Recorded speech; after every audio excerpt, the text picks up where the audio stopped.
Fusion, faço parte dessa equipe e vou falar um pouquinho para vocês sobre o Bariatric Fusion, né? Acredito que a maior parte já conheça, né, um pouquinho sobre nós, mas eu vou fazer uma breve introdução.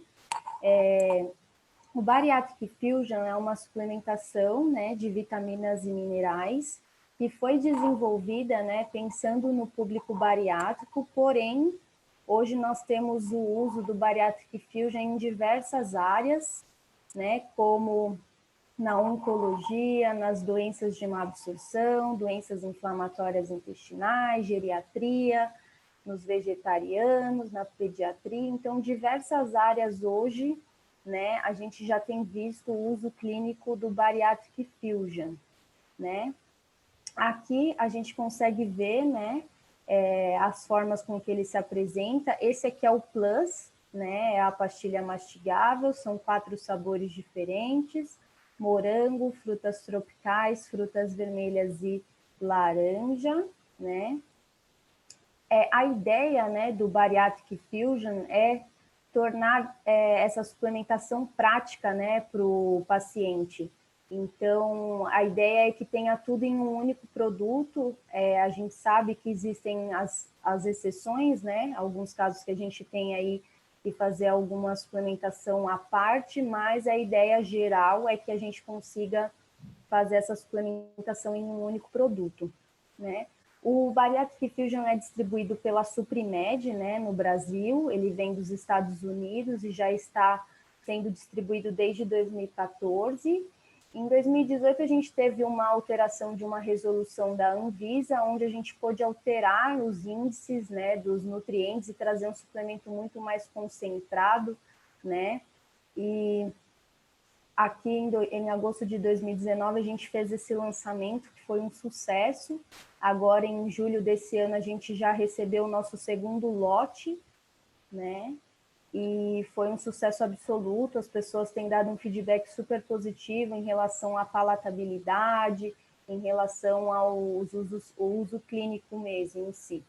Aqui falando um pouquinho da pastilha mastigável, né? O seu grande diferencial é que ele pode ser inserido já nos primeiros dias após a cirurgia bariátrica. A gente tem inúmeros protocolos, tem cirurgião que um dia após a cirurgia já insere o Bariatric Fusion, né? Então, a gente tem aí diversos protocolos, mas o grande diferencial é poder ser inserido, né, logo nas primeiras semanas, que não é a possibilidade que a gente vê com as cápsulas, né, para não ter obstrução e outras complicações.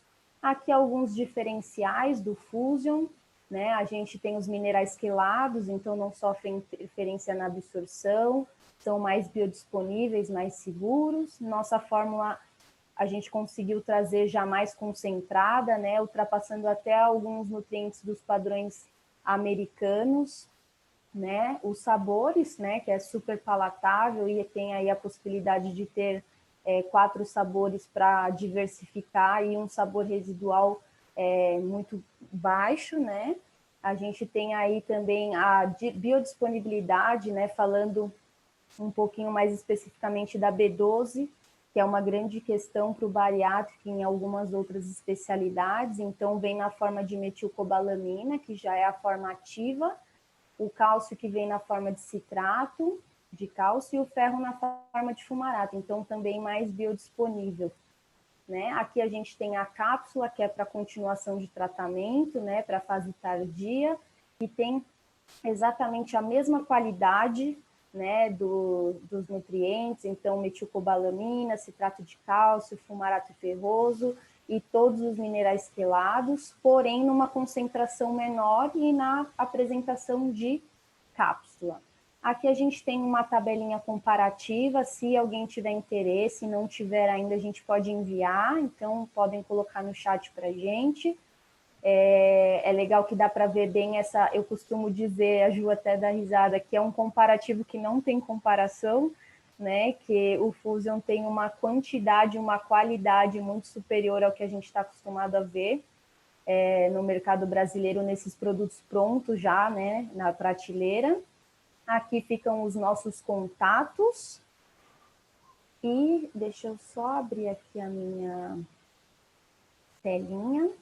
Eu vou fazer a apresentação da nossa convidada, que eu não conheço pessoalmente, mas vai ser uma honra poder assistir a aula da doutora Silvia Leite. Doutora Silvia é nutricionista, membro da Sociedade Brasileira e Internacional de Cirurgia Bariátrica, é nutricionista da gastrocirurgia de Brasília, Distrito Federal, e trabalha com nutrição e cirurgia bariátrica há mais de 20 anos.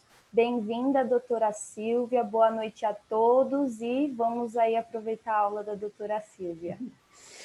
Obrigada, Suelen, boa noite. Obrigada pelo convite, obrigada a Fusion pela oportunidade.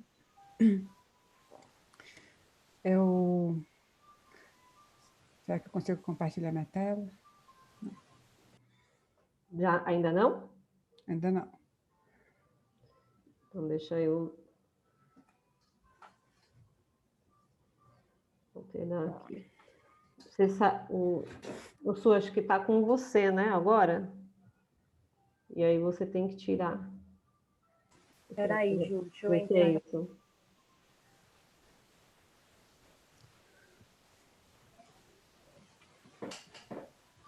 Acho que é. Eu não consigo agora. Pegaram a minha unha. A unha. Tá vendo? Mamãe, hoje meu pai faz assim.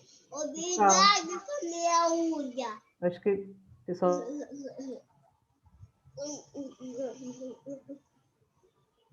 Acho que é o som de ver.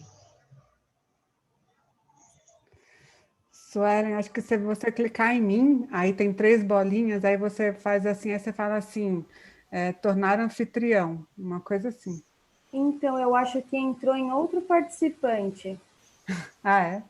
Acho que eu fiz. Então aí tem que descobrir quem é, né? Acho que está na Aline.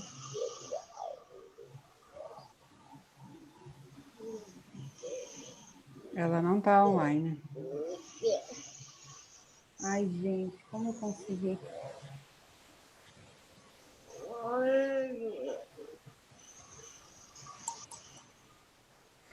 No seu não dá, Ju?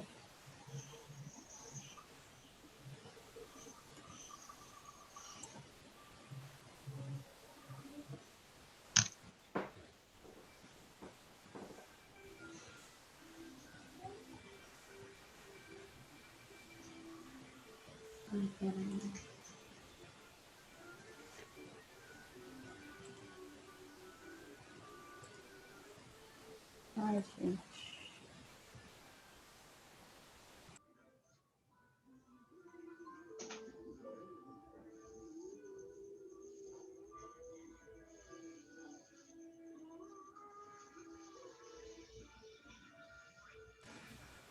Deu, Ju? Agora deu. Agora sou eu. Ai, gente, desculpa.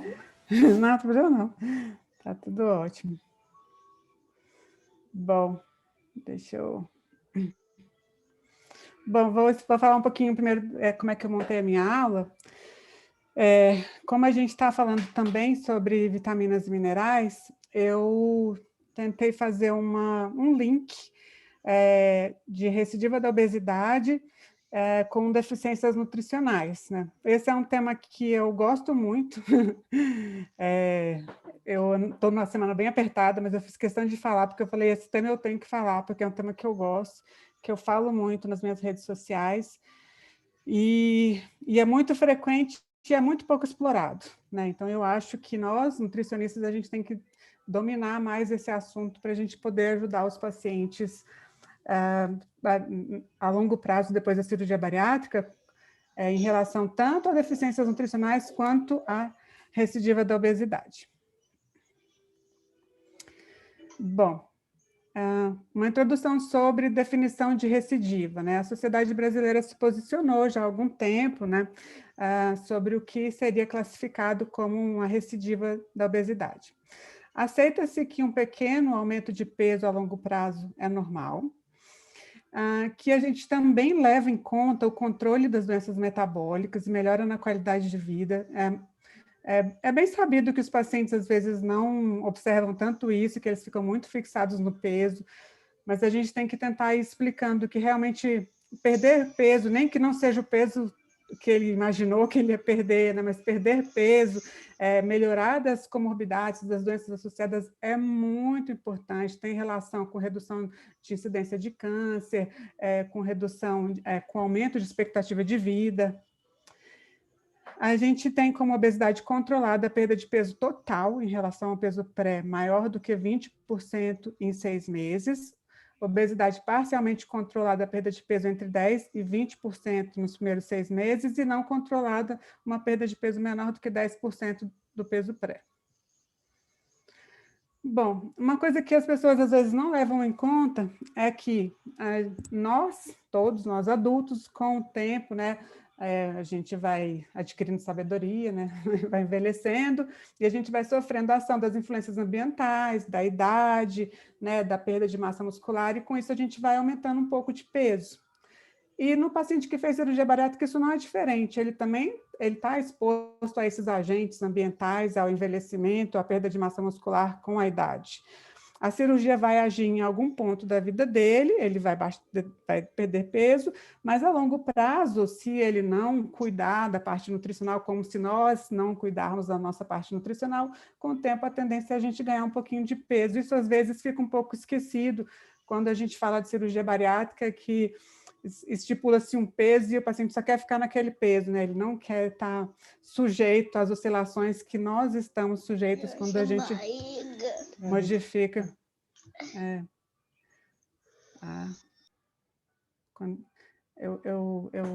Eu mutei quem estava falando, aí qualquer coisa vocês me falam. Aqui, não sei se a pessoa pode desmutar, mas é só para diminuir o ruído. Então, os pacientes também estão expostos a essa exposição, né, às influências ambientais. Bom, então, recidiva. Segundo a Sociedade Brasileira de Cirurgia Bariátrica, tem-se como recidiva a recuperação de 50% do peso perdido ou recuperação de 20% da perda de peso associada ao reaparecimento de alguma comorbidade. Por exemplo, um diabetes, né, uma dislipidemia. A recidiva controlada, a recuperação de 50% do peso perdido, sem comorbidades. A gente sabe que a cirurgia bariátrica é uma ferramenta maravilhosa, aliás, é a melhor ferramenta para tratar a obesidade. Então, estudos com 20 anos já de acompanhamento, quando comparam a cirurgia bariátrica com o grupo controle, que foram pacientes que sofrem de obesidade, submetidos à medicação, e exercício físico e dieta, né? O grupo que fez cirurgia bariátrica, apesar de ter tido um pequeno reganho de peso a longo prazo, perdeu muito mais peso do que o grupo controle. Esses estudos continuam em andamento, né? E os números são bem robustos. Outro estudo também mostrando, né, a perda de peso aqui nos pacientes que fizeram cirurgia bariátrica, aqui em cima o grupo controle que não perdeu peso com o tratamento convencional. Bom, e aí a gente fica pensando, né, por que será que os pacientes têm, então, a recidiva da obesidade? Quais os fatores que estão por detrás disso? Eu vou falar sobre muitos deles, né, e nesses muitos, no final, eu vou incluir as deficiências nutricionais e a relação com a recidiva da obesidade.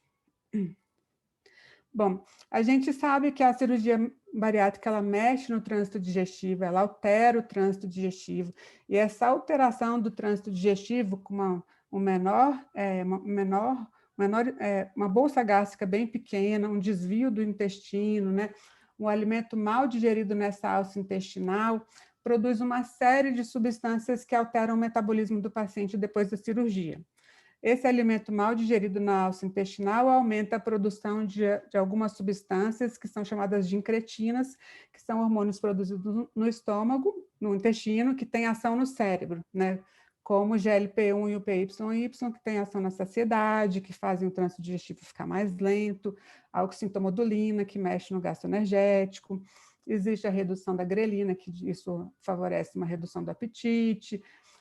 Todas essas modificações, elas funcionam em prol da perda de peso depois da cirurgia bariátrica. Além disso, tem muitas outras áreas sendo estudadas e a gente vai falar sobre isso. Quando a gente fala somente do GLP-1, alguns estudos têm mostrado que nos pacientes que tiveram recidiva da obesidade, parece que esses níveis de GLP-1 eles não ficam tão altos assim depois da refeição. O GLP-1 é um hormônio que dá saciedade. O que acontece no paciente bariátrico é que depois que ele come, o GLP-1 sobe muito. E esse aumento do GLP-1 leva a sensação de saciedade, ele faz uma refeição menor. Mas já teve um estudo de um brasileiro de São Paulo que mostrou que nos pacientes de reganho esse incremento do GLP-1 é menor no grupo dos pacientes que tiveram recidiva da obesidade. Mais ou menos desse princípio é que partiu-se desse princípio para estabelecer-se que poderia ser útil o uso, por exemplo, da liraglutida, que é um análogo do GLP-1 para tratamento da recidiva, porque você potencializa a ação de um hormônio que já está aumentado nessa população. Além disso, tem uma área que fez parte do meu pós-doutorado, que é sobre a microbiota intestinal. Toda essa alteração digestiva leva a uma série de modificações, e isso também inclui modificações da microbiota intestinal. Depois da cirurgia bariátrica, os estudos mostraram que os pacientes modificavam a flora intestinal. Então, no paciente que sofre de obesidade, no pré-operatório, a gente tem uma flora intestinal mais monótona, né, com menos bichinhos, né, menos numerosos e uma variedade de bichinhos muito menor. Depois da cirurgia, com toda essa modificação, esse desvio do duodeno, a bile caindo nessa alça intestinal sem competir com a comida passando nessa outra alça intestinal sem contato com o suco digestivo, isso muda a flora intestinal. E a flora intestinal do paciente depois da cirurgia bariátrica fica mais diversa, fica mais rica, né? E inclusive mais rica em bactérias que ajudam na perda de peso, que reduzem a vontade de comer doce. Então, existem estudos já mostrando essa mudança na microbiota depois da cirurgia bariátrica. Mas, além disso, a gente tem uma outra modificação que é no próprio enterócito. Quando o paciente faz a cirurgia bariátrica, no enterócito, quando ele faz a cirurgia bariátrica, ele produz o GLP-1, esse GLP-1 faz o enterócito produzir o GLP-2.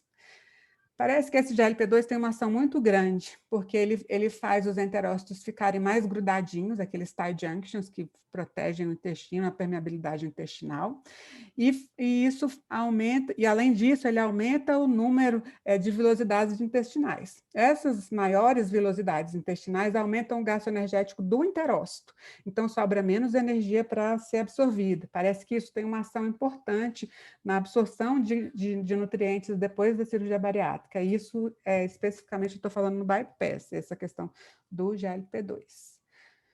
Esse foi o meu estudo do pós-doutorado, que a gente analisou a microbiota. Então, no final do artigo, a gente mostrou um desenho com os tipos de bactéria. Aqui é o grupo pré-operatório, aqui é o grupo pós-operatório peso saudável, e esse aqui é o grupo pós-operatório recidiva da obesidade. Então, a gente vê que existe uma grande diferença no tipo de bactéria, né, do pré para o pós, né?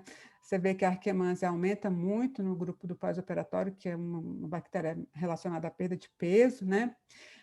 E diminui muito no grupo da recidiva da obesidade, né? Então, existe uma diferença bem estabelecida. Nesse caso, a gente teve como critério para estabelecer recidiva da obesidade o aumento de 15% em relação ao peso mínimo.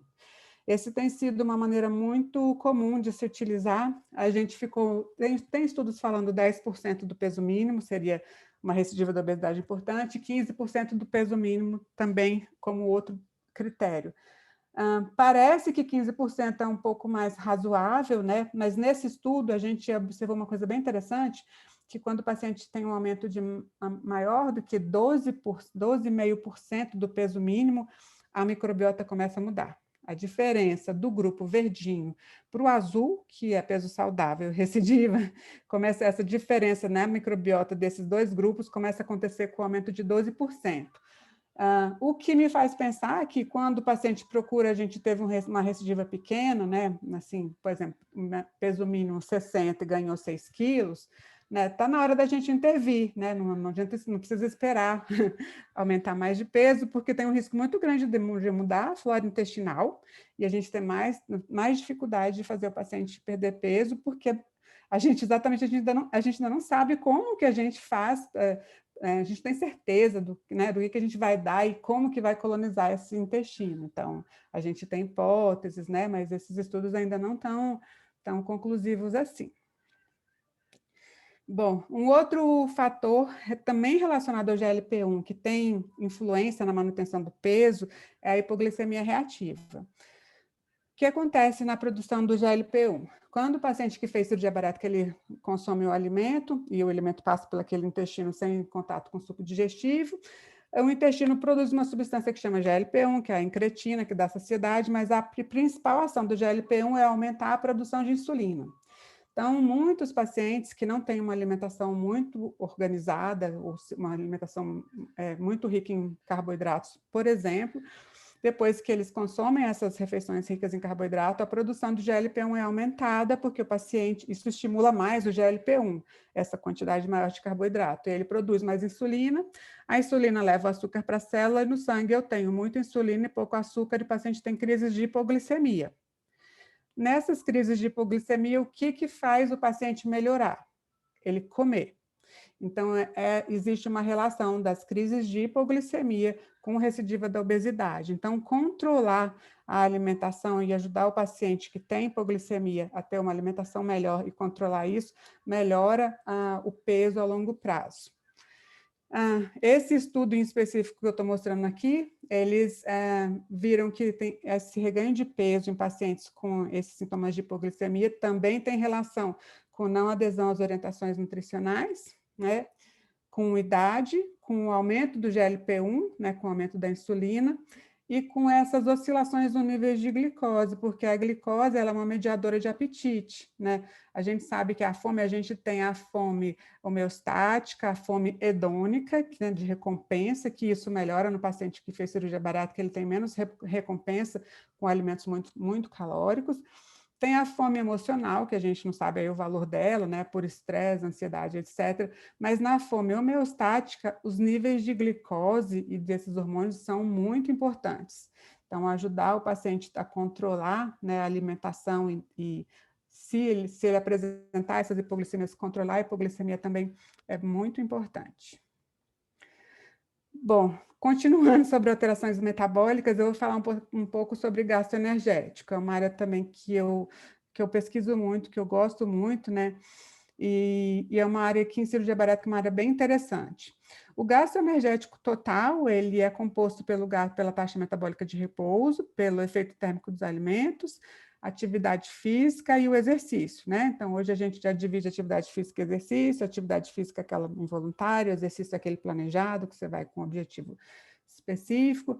A taxa metabólica de repouso, no pré-operatório, é o que mais atrapalha o paciente a perder e manter o peso a longo prazo, porque ele perde peso e existe a termogênese adaptativa, né? O gasto energético ele se reduz mais do que o predito pela aquela perda de músculo e gordura, né? E essa redução do metabolismo dificulta a manutenção do peso a longo prazo. Parece que nos pacientes que fizeram cirurgia bariátrica isso não é bem assim, né? Tanto depois do bypass quanto do sleeve, quando a gente ajusta o gasto calórico por quilograma de peso, o gasto energético depois da cirurgia é um pouco maior. E não tem essa termogênese adaptativa, que atrapalha a manutenção do peso a longo prazo. Então, isso é um ponto muito importante. Um outro aspecto que a gente também pesquisou é que existe um gasto maior para a digestão dos alimentos depois da cirurgia bariátrica, aqui mostrando um aumento de mais de 200% no gasto energético depois das refeições. Digamos assim, a hipótese principal é de que o alimento mal digerido na alça intestinal aumenta o gasto energético e pela falta de contato com o suco digestivo, né? Então, parece que essa dificuldade em digerir os alimentos aumenta o gasto energético na digestão.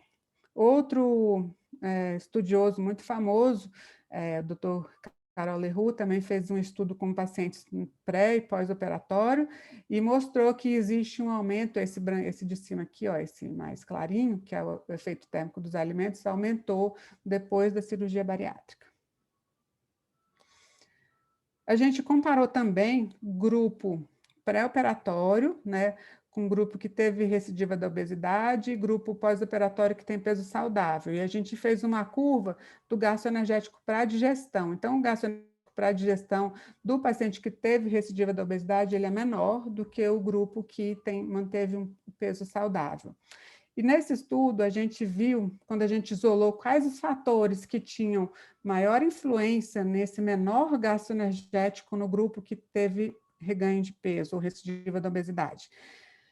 O fator mais importante foi o músculo, né? Então, assim, preservar o músculo é muito importante. A perda de massa muscular, ela pode reduzir esse gasto energético e isso pode ter relação com o reganho de peso. Então, na perda de peso do paciente que fez cirurgia bariátrica, se a gente pensa, como eu acho que a gente pensa em evitar a recidiva da obesidade, ajudar o paciente a manter a massa muscular ou perder o mínimo possível é fundamental, porque essa perda de massa muscular expõe o paciente ao risco de reganho de peso.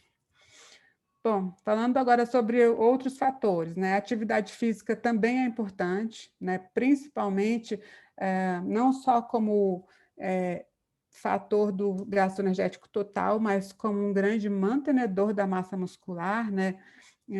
Estudos de meta-análise mostraram maior perda de peso em pacientes que fazem atividade física regular. A gente sabe que o índice de pacientes de pós-operatório que faz atividade física não é muito grande, né?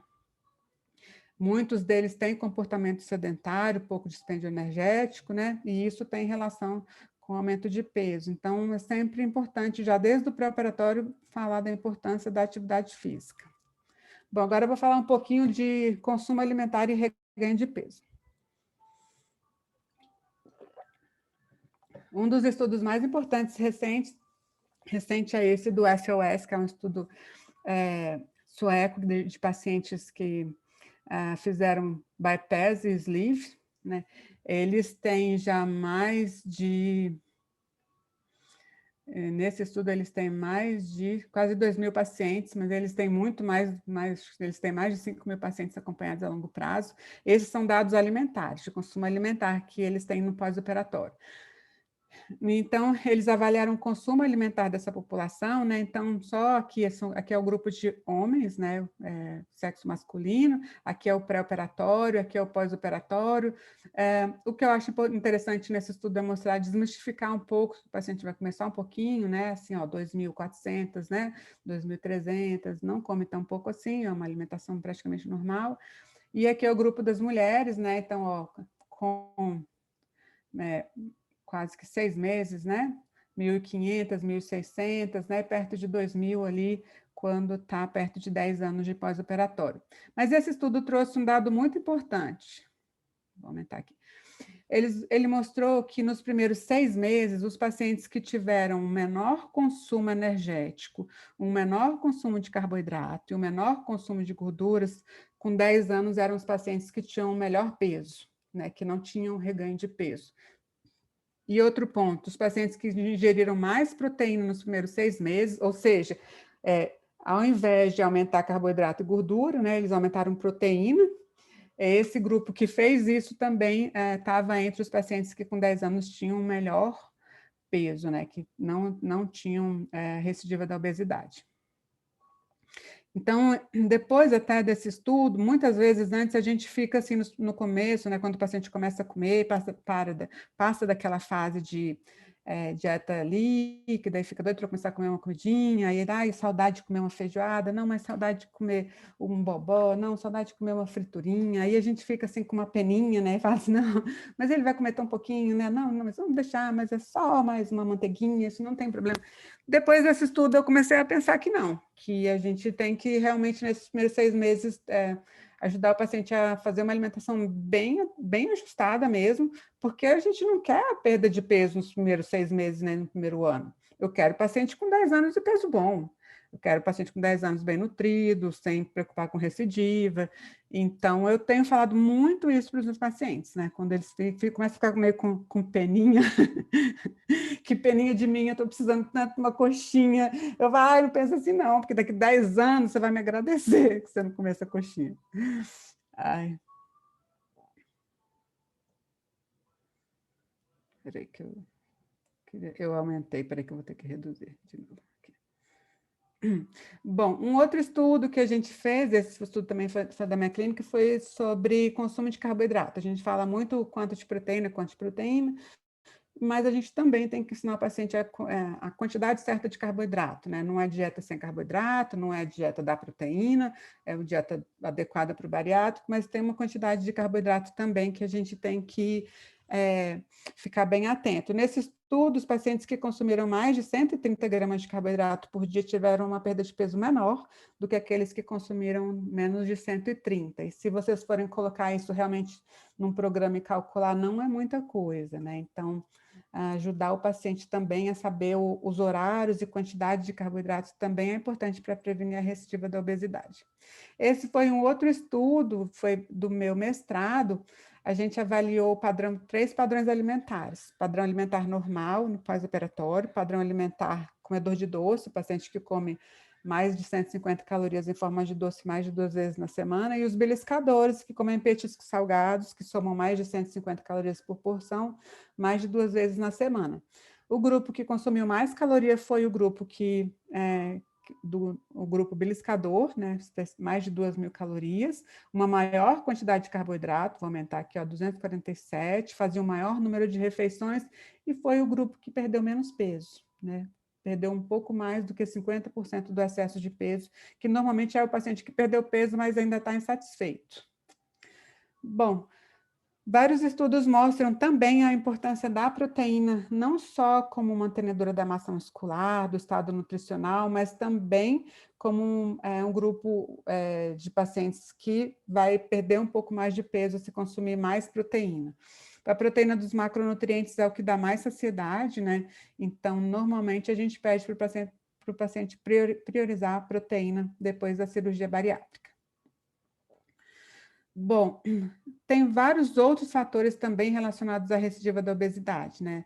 Na cirurgia bariátrica, com o desenho da cirurgia bariátrica, o alimento ele desce um pouco mais rápido se ele for líquido, né? Então, por exemplo, bebidas e líquidos calóricos, que inclui suco, vitaminas, a bebida alcoólica, tem relação com recidiva da obesidade, porque são alimentos que não vão dar saciedade, né? Principalmente no bypass, aquele estômago pequenininho, como se fosse um copinho com furo embaixo, enche, esvazia, não dá saciedade. O hábito de beliscar, como eu já falei, também influencia, e a não adesão a uma alimentação saudável, que seria essa alimentação com um pouco mais de proteína. Estudos de meta-análise avaliaram também fatores comportamentais que influenciavam na manutenção do peso a longo prazo. Comer assistindo televisão, é uma coisa que a gente sempre fala, né? Ingestão de bebida alcoólica, todo mundo já sabe. Poucas horas de sono, né? Porque aumenta o cortisol, no outro dia o paciente tem mais apetite. Esses 3 fatores tinham relação com um aumento rápido de peso e aumento na ingestão calórica.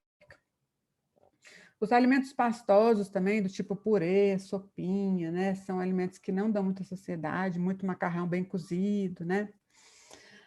E agora, sobre fatores comportamentais, existe um estudo bem famoso, que é esse aqui, falando sobre fatores comportamentais e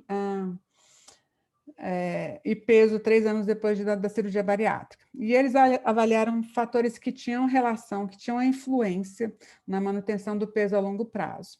E os fatores que tinham maior influência, ou seja, os fatores que ajudavam o paciente a não ter reganho de peso, era, primeiro, pesar-se com regularidade, né? Então, por exemplo, pesar uma vez na semana, uma vez a cada 10 dias, né? Não esperar ficar 3, 6 meses sem pesar para depois subir na balança, né?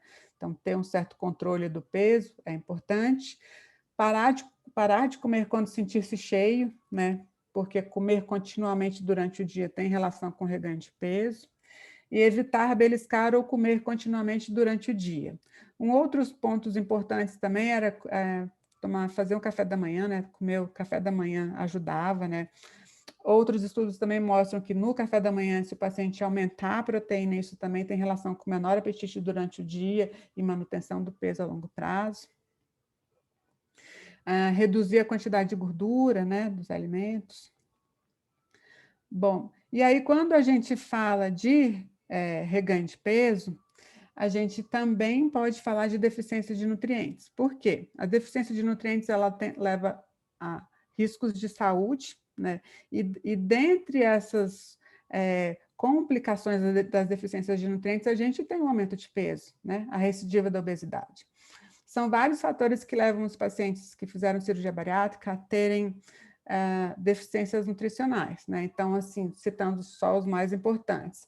A redução no consumo alimentar, né? Consome menos calorias e menos nutrientes. Alteração no trânsito digestivo, então a gente tem um menor contato do alimento com os sucos digestivos e a gente tem alteração no sítio de absorção. Aquele local específico para absorver cálcio, B1, ferro foi alterado.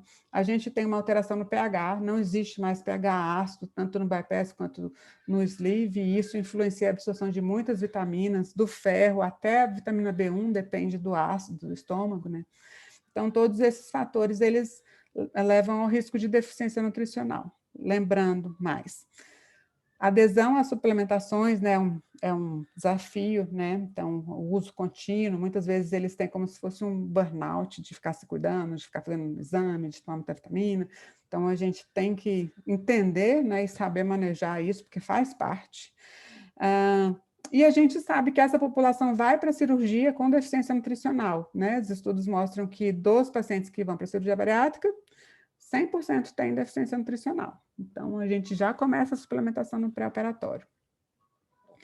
Então, de todas essas deficiências de nutrientes, isso inclui também aumento de peso. E aí, agora eu vou mostrar quais os fatores nutricionais que têm relação com o aumento de peso. Então, assim, muitas vezes, as deficiências nutricionais, os quadros de deficiência nutricional mimetizam a depressão, fica parecendo que tem uma depressão, né? Então, assim, às vezes a pessoa tem uma fraqueza que ela não sabe explicar, ela tem vontade de ficar deitada, uma pessoa, por exemplo, que está com anemia, tem perda de apetite, ela não consegue fazer muita atividade física, né? Ela tem uma certa fraqueza. E hoje em dia a gente tem essa vida meio estressada, corrida, né? A gente não para pensar que pode ser uma deficiência nutricional. A pessoa já acha que é um estresse, né? Que está com depressão, que tem que ir no psiquiatra, né? Então, e os antidepressivos, na maioria deles, tem como efeito colateral um pouco de ganho de peso. Então, acaba que isso aumenta também o risco de aumento de peso a longo prazo. E esse aumento de peso vai piorar a sensação de frustração do paciente, né? Então, na deficiência nutricional, a gente tem um aumento de desejos alimentares, né? Por exemplo, quem tem deficiência de ferro, né? Tem vontade de chupar gelo, né? Comer tijolo, né? E só mostrando assim, tem relação importante, fraqueza, astenia, alteração de humor, né? Tudo isso tem relação com deficiência nutricional. Quais são as principais deficiências nutricionais que mimetizam ou que têm relação com a depressão e que podem alterar o padrão alimentar? Deficiência de ferro, que nos pacientes bariátricos ocorre, deficiência de vitamina B1, deficiência de vitamina B12, esses dois muitos associados à depressão, outras vitaminas do complexo B, eu vou mostrar onde que elas entram, ácido fólico, zinco e magnésio. Eu coloquei os principais que fazem parte tanto do polivitamínico quanto da cirurgia bariátrica.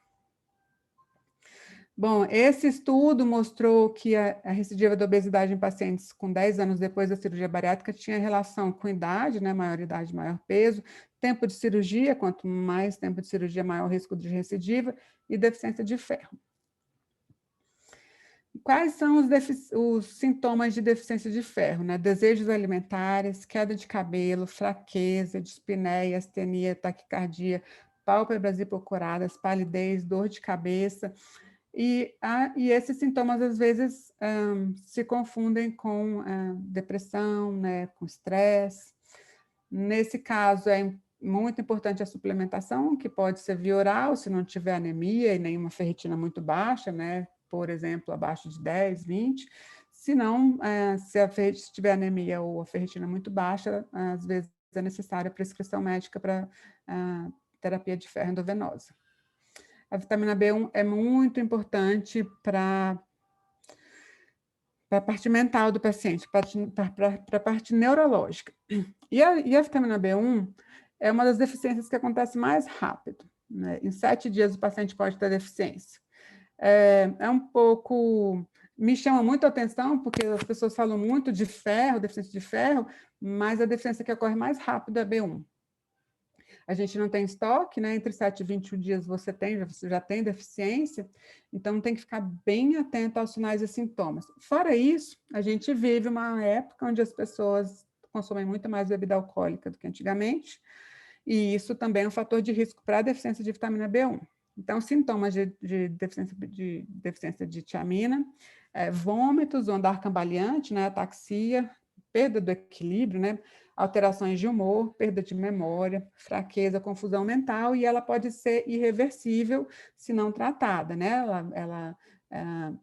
Há um diagnóstico da síndrome de Wernicke-Korsakoff, que eu vou explicar no próximo slide, que pode ser irreversível e acontece se não for tratado por muito tempo, né? Com alimentação inadequada, de 7 a 21 dias pode ocorrer deficiência, por isso que é bom ter a opção de polivitamínico mastigável, porque você já elimina esse risco no curto prazo. A recomendação do bariátrico é entre 12 e 50 miligramas. Álcool, diuréticos, excesso de carboidratos são fatores de risco, porque o carboidrato precisa da vitamina B1 para ser metabolizado. Então, o paciente que come carboidrato demais, ele consome a vitamina B1 dele. E um dos grupos que tem maior risco de deficiência de B1 é o grupo dos pacientes que fizeram cirurgia bariátrica. Tanto que hoje a gente tem o termo beriberi bariátrico, né, que é a deficiência de B1 do paciente bariátrico. A síndrome irreversível da vitamina B1 é a síndrome de Wernicke-Korsakoff, e ela é diagnosticada com uma tríade. Tríade são 3 sintomas que acontecem ao mesmo tempo. Então, são anormalidades visuais. A vitamina B1 ela é fundamental para a fixação do nervo óptico. Então, o paciente tem dificuldade de fixar a visão. Andar cambaleante, que é ataxia, e alterações cognitivas, como desorientação, apatia e perda de memória. Esses 3 sintomas juntos podem levar à síndrome de Wernicke-Korsakoff. Se ela não for tratada de forma correta, ela pode ser irreversível, o paciente ficar com sequelas. Bom, a vitamina B12 é uma outra vitamina muito importante, e os primeiros sinais e sintomas de deficiência de vitamina B12 são neurológicos, né? A vitamina B12 a longo prazo, ela leva a anemia megaloblástica, que é a anemia onde as células do sangue nascem muito grandes e não conseguem oxigenar todos os tecidos, mas antes disso, ela já fez um estrago na parte neurológica, né? Então, a ataxia, alteração de humor, perda de memória também são sinais e sintomas de deficiência de vitamina B12, a atrofia do nervo óptico, e a longo prazo pode levar a anemia que eu já falei aqui, que é a anemia megaloblástica. Alguns medicamentos, eles expoliam, né, eles consomem a vitamina B12. Existe a recomendação para o paciente que fez cirurgia bariátrica, é importante olhar os exames de sangue, porque os níveis de B12 precisam ficar acima da média, né, acima de 400. Por quê? Porque esse exame ele não é muito sensível, a sensibilidade dele é de 50%. Então, se você deixa o paciente com níveis mais baixos, tem 50% de chance do paciente ter deficiência, a gente não está diagnosticando. E esses sinais e sintomas são muito comuns, né, e difíceis de ser um diagnóstico diferencial, né? Muita coisa da alteração de humor, muita coisa da ataxia, né? Muita coisa da perda de memória, então precisa também dos exames de sangue. Normalmente as vitaminas do complexo B elas agem juntas, então a vitamina B2 também tem relação com depressão, né, enxaqueca, né? Ela é muito importante na produção de energia. A vitamina B3, a deficiência leva a pellagra, né, que é aquela doença dos 3 Ds, né, dermatite, demência e esqueci o outro D. Ela coenzima na produção de energia, e a deficiência severa pode levar a confusão mental, psicose e delírio. As vitaminas do complexo B são muito importantes na formação da serotonina, que é um neurotransmissor que tem relação com bem-estar. Então, as deficiências de vitaminas do complexo B dificultam muito o quadro, digamos assim, emocional, né, de ansiedade, de bem-estar do paciente que fez cirurgia bariátrica, né? Então, assim, o triptofano vem de onde? Das proteínas, vem da dieta, né? O triptofano ele vai ser convertido a 5-HTP e ele precisa da vitamina B3 aqui, senão não forma. Do 5-HTP para virar serotonina, que é o neurotransmissor que dá bem-estar, precisa da vitamina B6, né? Além disso, da 5-HTP para a serotonina, a gente precisa de niacina, riboflavina, tiamina, ácido fólico, B12, cromo, ferro, magnésio e vitamina C. Depois, da serotonina, né, quando está de noite, né, com a ausência da luz, etc., a gente produz a melatonina, mas também precisa de ômega 3. Bom, a vitamina B5, como eu mostrei no anterior, ela é importante para a formação da serotonina. Deficiência leva a fadiga, apatia, mal-estar, depressão, distúrbios do sono, relacionado tem relação com a produção de neurotransmissores, de acetilcolina. A vitamina B6 é cofator em mais de 100 reações enzimáticas, tem relação no metabolismo dos aminoácidos, da serotonina, dos hormônios. Então, as vitaminas do complexo B são muito importantes. Deficiência de vitamina B6 pode levar a depressão, distúrbios do sono, inflamação dos nervos, aumento da síndrome pré-menstrual, redução na concentração, e ele é importante para a formação de GABA. O ácido fólico, o folato, né? As deficiências têm relação com a cirurgia bariátrica, mas também com contraceptivos, anti-inflamatórios, antiácidos e álcool. Deficiência de ácido fólico pode levar a anemia também, depressão, confusão mental e desordens psiquiátricas. Mineral, que eu encontrei na literatura que tem relação com depressão, né, é o zinco, né, a redução de zinco leva a imunossupressão, alteração de paladar e depressão. Então, aí tem esse estudo mostrando relação de zinco, magnésio, selênio e depressão. Esse outro estudo mostrando zinco e ferro, né, uma meta-análise mostrando a relação de zinco e ferro com depressão. O magnésio também é muito importante, ele é fundamental para a formação da serotonina, como eu mostrei naquele slide,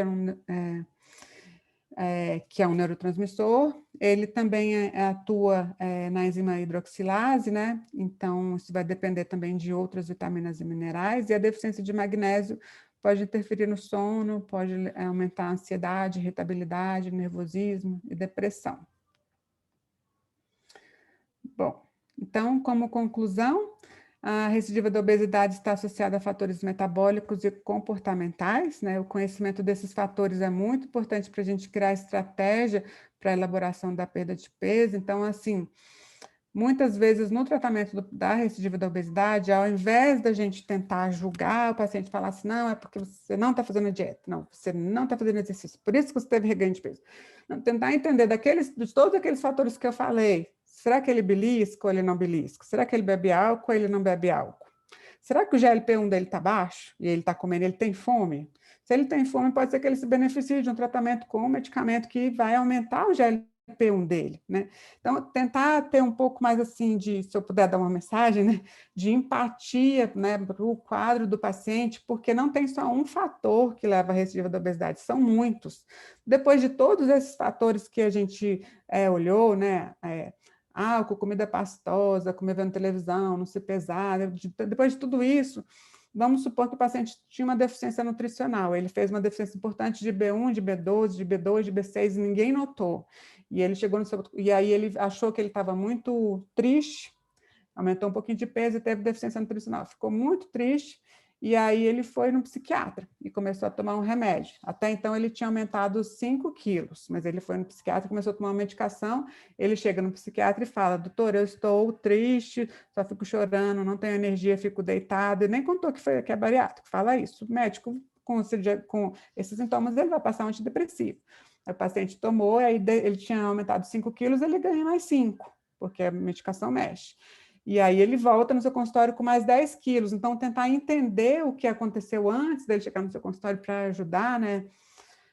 Esse foi ontem, eu coloquei lá no meu Instagram, no feed, um vídeo, né? Uma paciente minha que foi no médico, que é o cirurgião do serviço que eu trabalho. E ele fez um vídeo contando a história dela. Então, primeiro ela teve reganho, estava tomando remédio psiquiátrico. Ela fez uma consulta comigo, eu vi que ela estava com deficiência de ferro e um monte de outras coisas, eu suplementei, ela fez tudo, mandei para o hematologista, tinha ferritina baixa, menstruava muito, perdia muito sangue, falei, você vai ter que, né, diminuir a menstruação. Aí assim ela fez, tratou a anemia, ela ficou boa. Mas ela perdeu peso? Não perdeu. Né? Comendo mais proteína, tirou o doce, tomando suplementos, a gente fica preocupado, né? Porque era para perder, mas não perdeu, porque essas doenças, anemia, depressão, dificulta muito a perda de peso. Então, eu falei, ó, você vai ter que ir no médico, né? Indiquei, vai no Dr. Orlando, e ele vai te avaliar e provavelmente vai te passar uma medicação.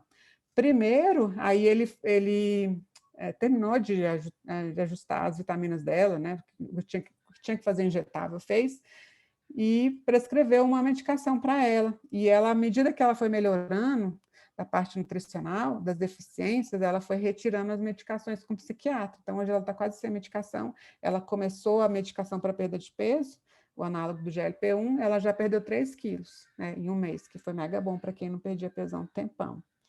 Então, por isso que eu não falei assim um tratamento específico para recidiva, porque eu falei os motivos que levam, porque eu acho que a gente tem que começar a tentar entender a complexidade que é a doença, né, os fatores que agem junto da cirurgia bariátrica para a gente ajudar o paciente a perder peso. Então, o conhecimento desses fatores é muito importante, e a gente viu que as deficiências nutricionais podem influenciar muito. Vou falar assim, uma coisa bem, opinião minha mesmo, própria, mas eu penso assim, que eu já tenho bastante tempo que eu estudo isso, então hoje eu me sinto confortável para falar. Eu me preocupo muito com as deficiências nutricionais, é uma coisa que eu tento falar muito para os pacientes, tento explicar, mas o que leva o paciente ao consultório do nutricionista, no pós-operatório, é a recidiva. Podem ter certeza. Eles vão porque eles aumentaram de peso, mas por trás desse aumento de peso tem um tanto de deficiência nutricional. Então, assim, eu sempre falo, o paciente vai em mim e ele está tranquilo com a parte nutricional, e ele só quer emagrecer, e eu estou descabelada, preocupada, olha aqueles exames, falo, nossa, como é que esse paciente ficou em pé, como é que você trabalhou? Menina, mas você fez atividade difícil, estava com anemia, você não podia nem sair de casa. O paciente perguntando para mim assim, com hemoglobina de 9, né? Aí perguntou assim para mim, eu posso malhar em jejum? Falei, hã? Falei, olha só, você não pode nem malhar, que sai em jejum, né? Não, ela já estava malhando em jejum e o médico já tinha deixado, e ela já estava fazendo isso. Eu falava, olha, se eu fosse fazer agora, eu chegava em casa agradecer a Deus, porque não aconteceu nada com você, você não caiu da esteira, né? Você não machucou, você está bem. Então a gente vai receber, né, muitos pacientes com recidiva, mas por detrás da recidiva tem muita deficiência nutricional. Normalmente o paciente está tranquilo e eu estou tensa. Aí eu deixo o paciente tenso também. Aí depois que ele fica bom, aí eu fico tranquilo. Aí eu falo assim, agora para emagrecer aqui, tá tudo beleza, tudo bem. Então é isso, trabalhar com obesidade é saber mexer com gasto e ingestão, né, nesse balanço energético, mas eu acho que a parte nutricional das vitaminas é muito importante. Os pacientes que sofrem de obesidade, eles têm muita deficiência nutricional e subdiagnosticada.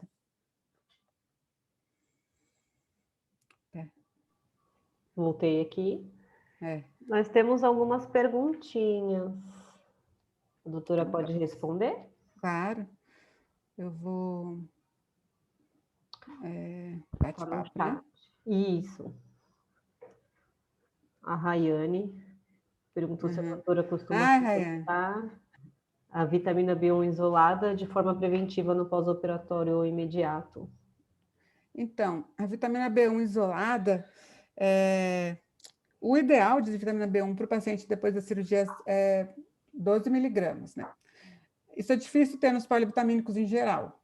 No primeiro mês, no meu serviço, existe a rotina de fazer a cetonerina injetável, né, que tem 100 miligramas de B1 e a retenção da B1 injetável é muito maior. Então, no primeiro mês, eles ficam praticamente protegidos, né? Se eu usar, por exemplo, um Fusion Plus nos pacientes, eu vou ter uma dose boa de todas as vitaminas, eu já cobri o risco de B1, porque com 7 dias ele recebe o citoneurin, mas eu estou falando assim, meu serviço, tá? E aí, depois eu completo, né? A longo prazo, se por exemplo, já peguei paciente com 2, 3 meses e começa a ter sintomas de deficiência de B1, aí eu passo a B1 separada, né? Ela perguntou sobre ferritina. Valor pré-operatório, eu sempre tento deixar acima de 40, né? Mas em mulher que menstrua, ou que tem fluxo menstrual muito intenso, às vezes isso é pouco, porque às vezes 1 ou 2 menstruações de 40 cai para 20, cai para 10. Aí eu costumo usar polivitamínico no pré-operatório.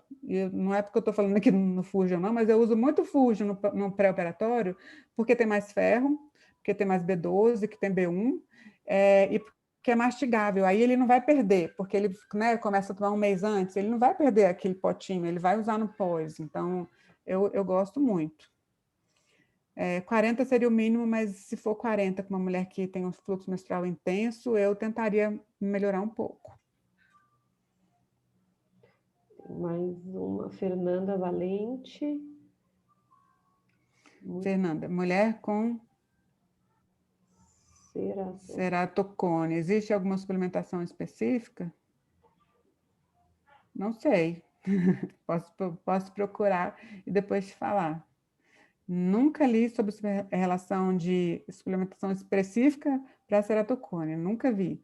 Mas se tiver, Fernanda, no final aqui eu deixei o meu e-mail, aí você me manda, e se eu encontrar, eu prometo que eu te falo. Tá. A Paola pergunta sobre o Fusion. Qual que é a sua região, Paola? O site entrega, né, em todo o Brasil, e a gente tem alguns pontos de vendas também. A gente pode conversar depois com você, em particular. Mais alguma perguntinha para a doutora Silvia? Aproveitar. Pode perguntar, meninas. Uhum. Nós tivemos 30 participantes durante a aula. Excelente aula, sim. Uhum. Obrigada, meninas. Muito obrigada. Bom, pessoal, então eu acho que é isso, né? Doutora, muito obrigada. Foi Obrigada. Eu pedi para o pessoal do Fusion para eu divulgar. Eu tenho um curso de mentoria para paciente, para nutricionista. Aí eu pedi para divulgar o curso. Eu vou colocar aqui no... Com certeza. Eu coloquei aqui no chat o link. Vou só colocar aqui o... É um curso totalmente online para nutricionista. São 14 aulas, eu abordo todos os temas, desde o pré, o pós-operatório, elaborar laudo, como é a consulta de nutricionista, evolução da dieta, suplementação. E a gente faz lives durante o curso, né? E o curso é vitalício. Quem entrar tem acesso a inclusive, uma biblioteca de muitos, eu já perdi a conta, mas tem mais de 50 trabalhos bem atuais, assim. Então, quem tiver interesse em fazer a mentoria, eu coloquei aí o link, mas lá no meu Instagram também tem. Tá bom. Então, elas podem procurar pelo Instagram também. Então, tá bom. Muito obrigada, foi muito enriquecedor. Eu acho que esses momentos aqui valem muito, né? Se a gente puder levar com a bagagem que a doutora tem, por exemplo, para o pessoal que estava aqui assistindo, com certeza é muito enriquecedor. E, pessoal, acompanhem nossas redes sociais, porque a gente eventualmente vai fazer, né, essas aulas, essas salas de encontro, e por lá vocês vão ficar sabendo, então, tá bom? Obrigada a todos. Obrigada. Parece que a Amália levantou a mão. Será que ela quer falar alguma coisa? Tem uma pessoa chamada Amália, levantou a mão. Cadê a Amália? Às vezes levantou sem querer, né? Olha, alguém está falando aqui, curso maravilhoso, sou aluno e recomendo, viu, pessoal? Então, bora aproveitar o curso da Silvia. Então, tá bom. Obrigada, gente. Tá, obrigada, pessoal. Obrigada, Fusion, pelo convite. Imagina, obrigada. Uma Até boa noite mais. a todos. Obrigada, boa noite. Boa noite. Tchau.